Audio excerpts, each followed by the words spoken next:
Halo loyalis Beli Made, kembali lagi bersama saya di sini dan kali ini saya mau bahas saham Unilever ya. Nah, saham Unilever ini itu sebenarnya berpotensi menuju ke harga 4.900. Nah, kenapa bisa seperti itu?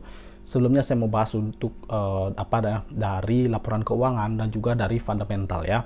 Oke, kalau kita misal masuk dari ke laporan keuangan yang dimana ini laporan laba rugi ya.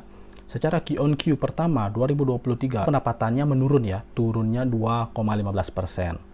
Dan juga secara net profit itu turunnya 30,47%. Dan secara net profit margin itu juga turun ya teman-teman ya untuk kuartal pertama 2023 ini. Dan ini menandakan bahwa kinerja dari Unilever itu di kuartal pertama 2023 itu memang terjadi penurunan dan tidak sebagus 2023. Dan kalau kita misalkan tadi melihat secara fundamental itu sebenarnya tidak ada masalah kalau kita melihat dari kemampuannya mencetak laba ya. Jadi dari tahun 2020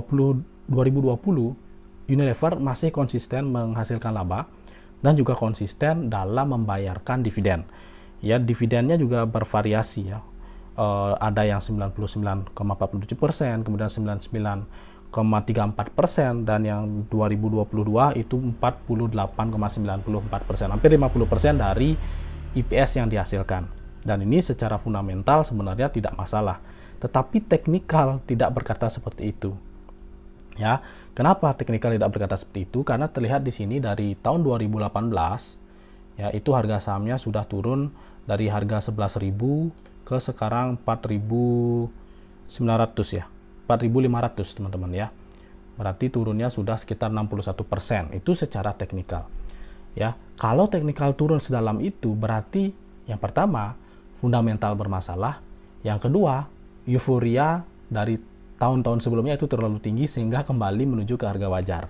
Ya, kalau kita melihat tadi secara fundamental kelihatannya tidak ada masalah ya dalam kemampuan mencetak laba. Dan dari laporan keuangan memang saat ini ada terjadi penurunan.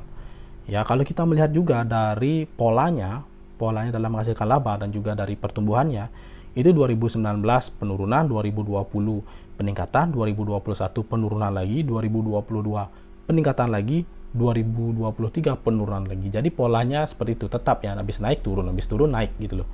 Nah, jadi memang dari itu sebenarnya terukur ya kinerjanya. Kalau memang polanya seperti itu, yang terjadi pertanyaan kan apakah ke depan akan selalu seperti ini gitu loh.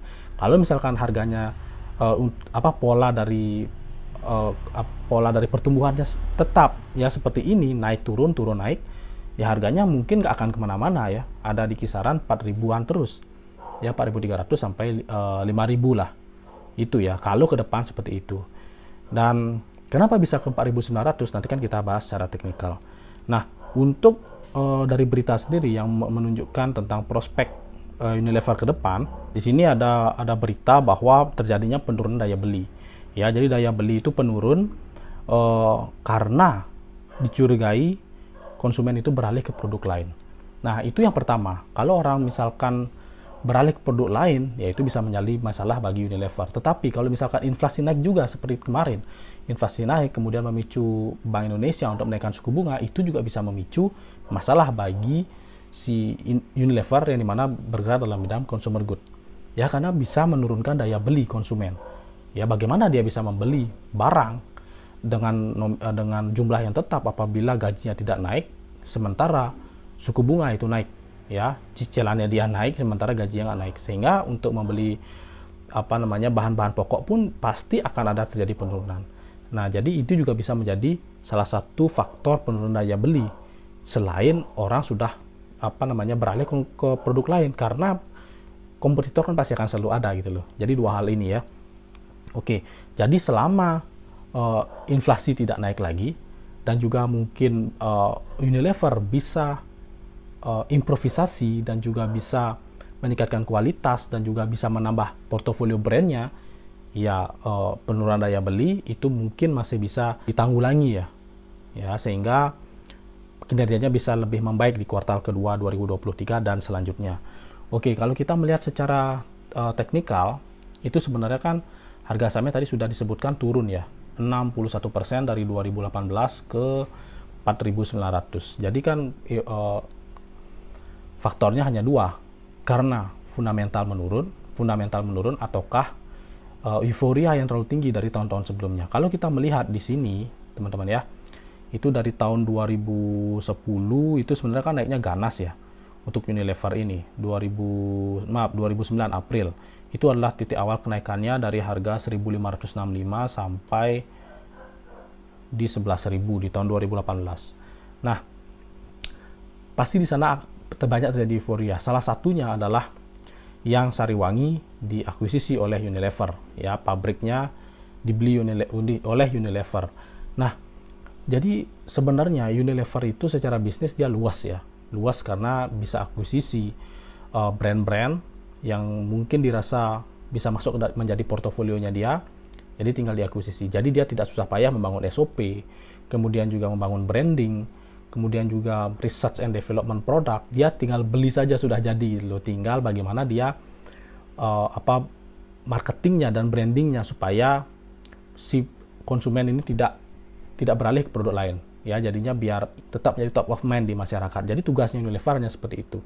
Tetapi itu juga bisa menjadi bumerang bagi Unilever karena kesulitan juga ya untuk mempertahankan brand image sementara di tengah gempuran dari kompetitor, kemudian juga dari cara orang membeli produk, ya, kemudian juga channel ya, bagaimana orang melihat produk itu kan juga menjadi suatu masalah bagi si Unilever, meskipun dia hanya membangun image ya, hanya menjaga image dari si produk supaya tetap menjadi pilihan masyarakat.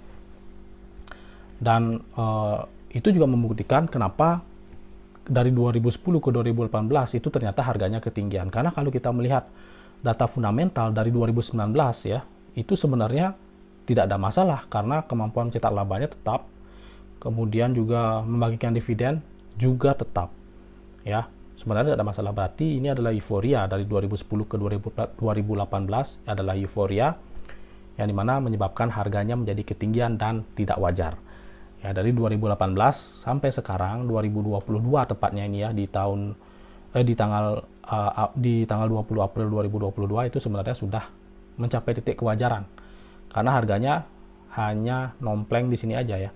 Dari 3.000, 4.000-an sampai 5.000-an. Jadi harga wajar yang dinilai oleh pasar wajarnya adalah 4.000 sampai 5.000 gitu loh. Dan kenapa bisa ke 4.900? Karena di sini kalau teman-teman lihat ya, harganya hanya bergerak di range 4.500 sampai di 5.100. Ya, 4.500 sampai 5.100. Kalau misalkan harganya tersebut dijumlahkan dan dibagi dua, ya itu ketemulah harga 4.800. Ya, kita ambil plus minus lah, 4.800 sampai 4.900 ini akan diuji dulu ya. Tetapi level psikologis 5.000 itu juga menjadi sesuatu yang tidak mustahil. Tetapi dalam jangka waktu dekat, minggu depan sampai di bulan Juli, saya rasa 4.900 kemungkinannya lebih tinggi. Dan di sini juga kita lihat secara garis ya, secara garis top to topnya. Di situ juga menunjukkan harga yang pertama di sini ya, teman-teman lihat di garis tinggi itu di 5.275 dan yang di sini 4.590. Ya, oke lah, itu sebenarnya adalah harga-harga yang dimana kalau 5.275 berarti dia harus melewati level psikologis 5.000 dulu gitu loh. Ya, saya rasa minggu depan sampai di awal bulan Juli 4.900 adalah harga yang masuk akal dan kemungkinan akan dituju oleh si Unilever ini. Oke, jadi demikianlah tentang paparan review saham untuk si saham Unilever ini atau UNVR. Stay tune terus di YouTube @blimadianika setiap jam 6 sore untuk satu video rekomendasi ataupun ulasan-ulasan saham yang mungkin bisa kalian gunakan sebagai acuan apabila kalian merasa tersesat, apabila kalian merasa kurang pede dan mungkin tidak ada acuan untuk bertrading ataupun investasi. Oke, see you in the next video. Bye-bye.